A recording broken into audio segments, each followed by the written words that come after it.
Hello everyone and welcome back to the Magnus Invitational. I thought I'd go a bit easy with the uploads today, but it's like they're playing these crazy games just so I would show them on the channel. I mean, already game one between Carlsen and Ding, and already quite the treat.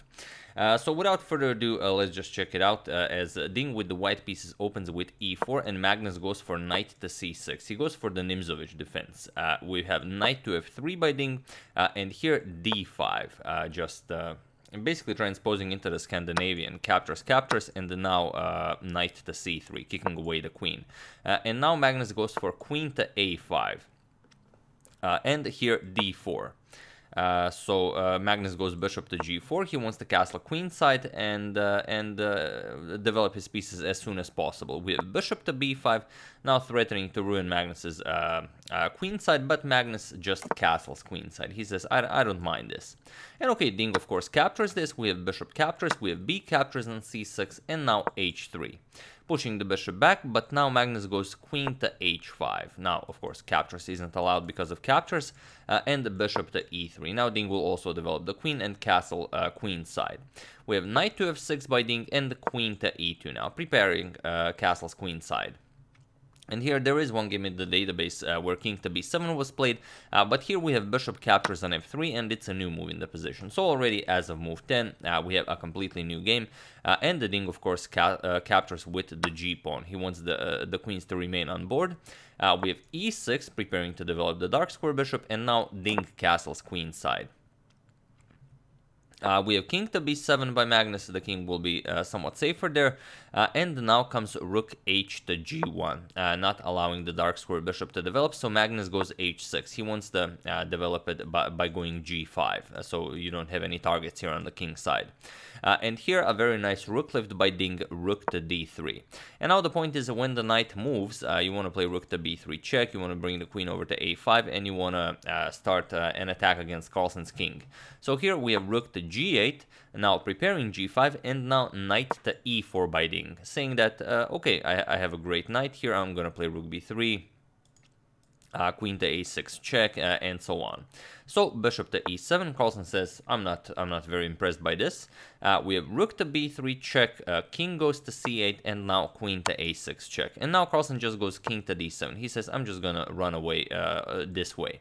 And here Ding prepares with rook to d1. However, I will mention it, but it's really not possible for a human to calculate this in such short time. But the d5 is winning here for white. And it's just because it's impossible to capture, because if queen captures, then rook to d1 just wins the queen.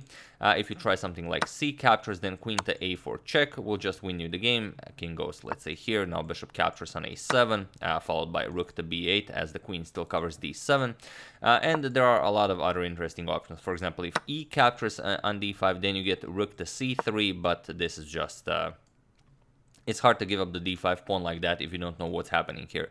So just the c6 pawn is under attack, and there is no good reply here. You cannot defend it, and not much to do. Of course, if the knight is captured, then queen captures on c6 is just game over. For example, captures, and then queen captures on c6. You have king to c8, and now of course just queen captures on c7 is mate. And there are a lot of very interesting options. After ed5, you can go rook to c3, like we mentioned. Bishop d6, you give up the pawn here with check. King e7, and now knight captures on d6. For example, c captures on d6, and now bishop captures on a7. And you have this, very weird position, but white is much better, and of course winning. Just the two connected pass pawns here are enough, but not to even count that black has a king on e7 in a wide open board. But instead of d5, Ding first goes for rook to d1. He prepares it, but now Carlsen first captures on f3. We have queen captures on f3, and now knight to d2. Ding remaneuvers the knight while attacking the queen. He wants to bring it to c4 and then to e5. So Magnus grabs yet another pawn, and now knight to c4, going for knight to e5 check. So Carlsen starts running away with the king, king to e8, and now knight to e5. As planned, preparing to capture on c6. We have bishop to d6, and now comes first knight captures on c6, of course. You grab the pawn, attack the rook, rook to a8, and now queen to b7. Again, going for the rook. We have king to d7 by Magnus, and now the king is once again in the middle of the board. We have knight to e5 check, now hoping for captures, so you open up the d file for the rook. So king to e7 by Magnus, and now Ding finds the very interesting bishop to f4. You open up an attack against the queen here, and also there will be a discovery here against the bishop. So queen to f5, you have to move the queen somewhere, and now comes knight to c6 with check. Again, if the king goes anywhere along the 8th rank, you just grab the rook with check. So king to d7 by Magnus.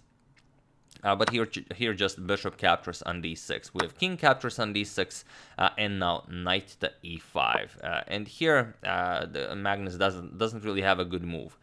He tried queen to f4, but with check, king to b1, and now rook g to f8. But it was also in this position that Magnus Carlsen resigned the game. So he defended his f7 pawn from captures with check, but there is now a forced checkmate here. So if you want, you're even welcome to pause the video and try to find this mating pattern while I give you a couple of seconds. So for those of you who were able to do it, congratulations on finding the forced mate in 5. And again, when I say mate in 5, I mean mate in 5 with the absolute best defense.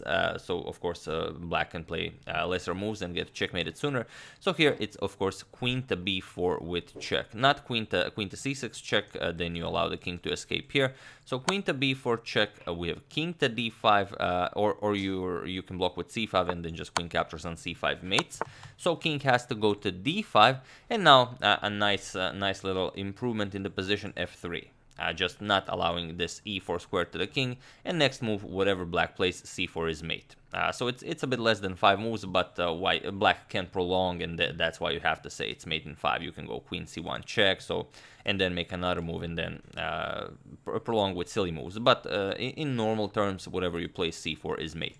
So after rook gf8, Carlsen resigns, and a brilliant victory for Ding in round 1. And since it doesn't really matter for Magnus or Ding who wins this match, as they are both going into the playoffs and the knockout stage of the tournament, I guess Magnus again decided to have some fun.